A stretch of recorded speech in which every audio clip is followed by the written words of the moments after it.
Hey guys, welcome back to my YouTube channel. Julia here again from English Prep Class. In today's video, we are going to be focusing on summarized group discussion. What is this summarized group discussion? Which module is it found? How do we do it? And what should we not do during the summarized group discussion? Well, if you're new to my channel, please subscribe and please leave comments after you watch this video.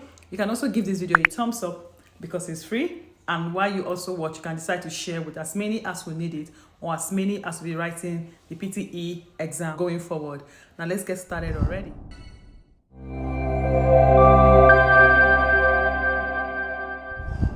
The summarized group discussion is one of the new tasks in the PTE speaking. So it's found in the PTE speaking. There are two of them: summarized group discussion and respond to a situation.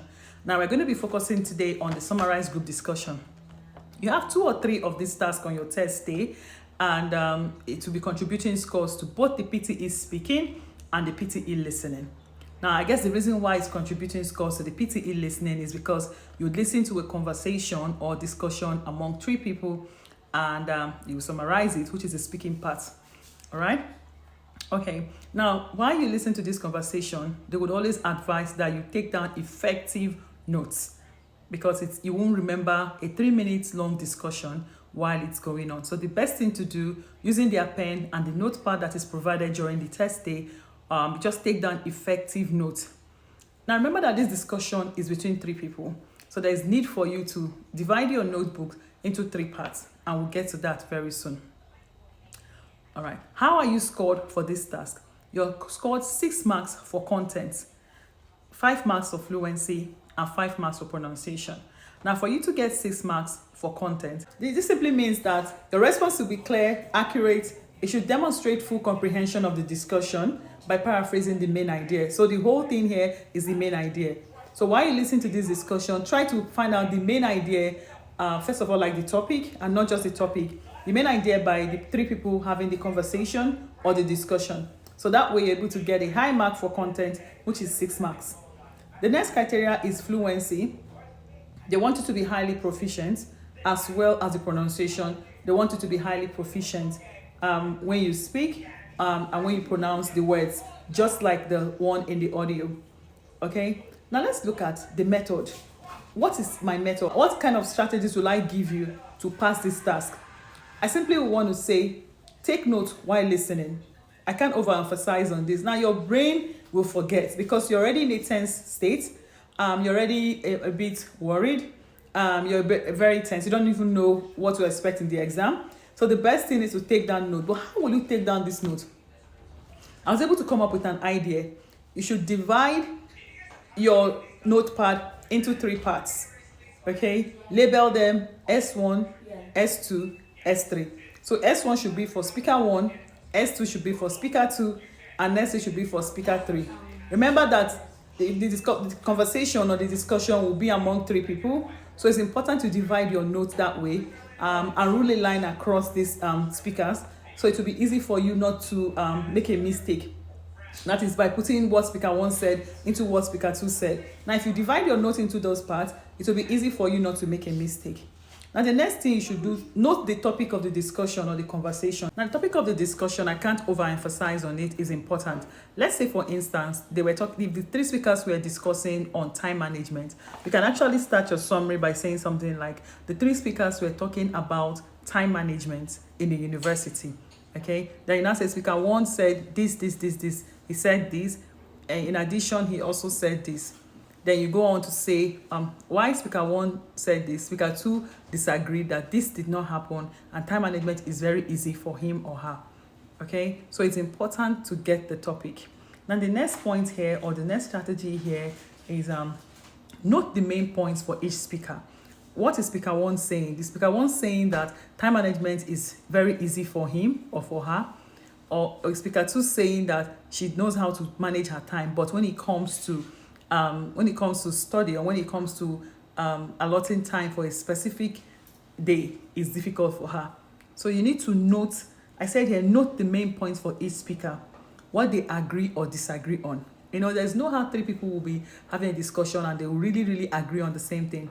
And that's why this task is here. You need to note their point of disagreement. You need to also note their point of agreement.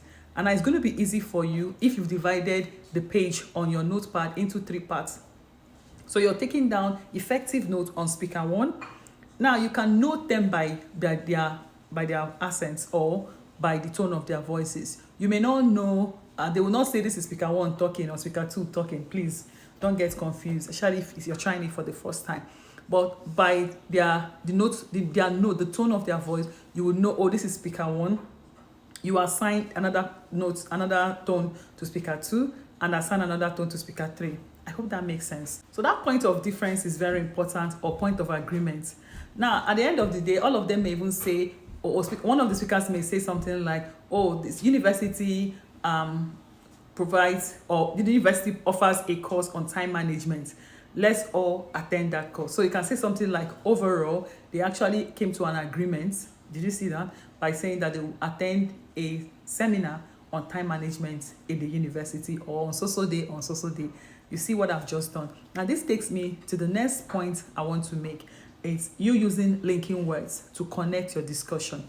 So don't just say, speaker 1 said time management.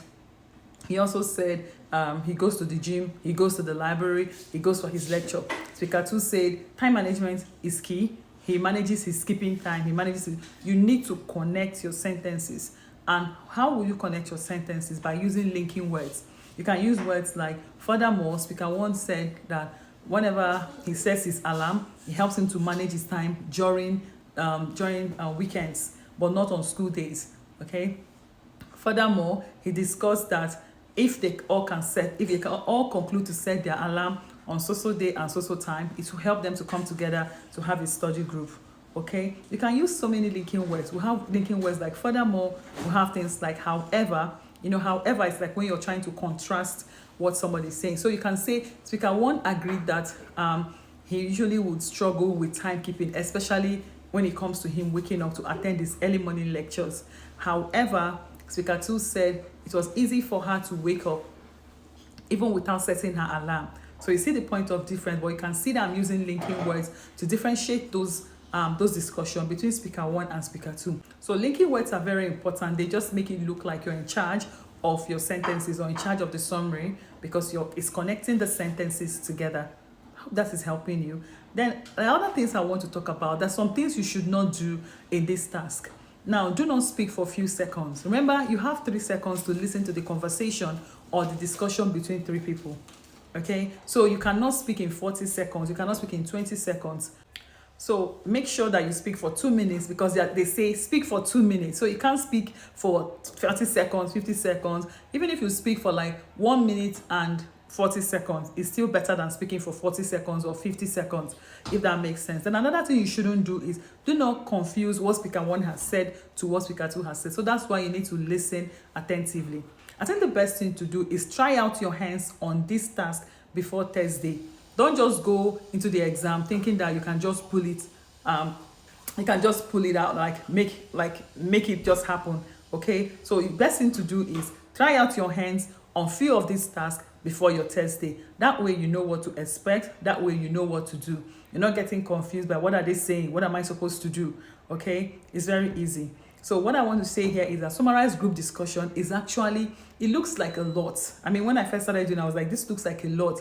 It might still be a lot for some students that don't like to write, because you really have to write, because you need to take effective notes, because that is what you're going to be speaking on. Now, if you're not able to take down effective notes, you will not be able to speak for 2 minutes. So note taking is very key. If you can take down effective notes, it will be easy for you to speak for 2 minutes. Like they want you to speak. Okay, so remember to divide your note parts into 3 parts: speaker 1, speaker 2, and speaker 3. That way it's easy for you to write on each point what the speaker is saying, and use linking words. Now this brings me to the end of this video. I hope I'm able to help you pass this task. I know it's a lot, but you have to practice it. The more you practice it, the easier it becomes. Now, if you're new to my channel, remember to like this video, remember to subscribe because it's free, and I'll see you in my next video. Bye.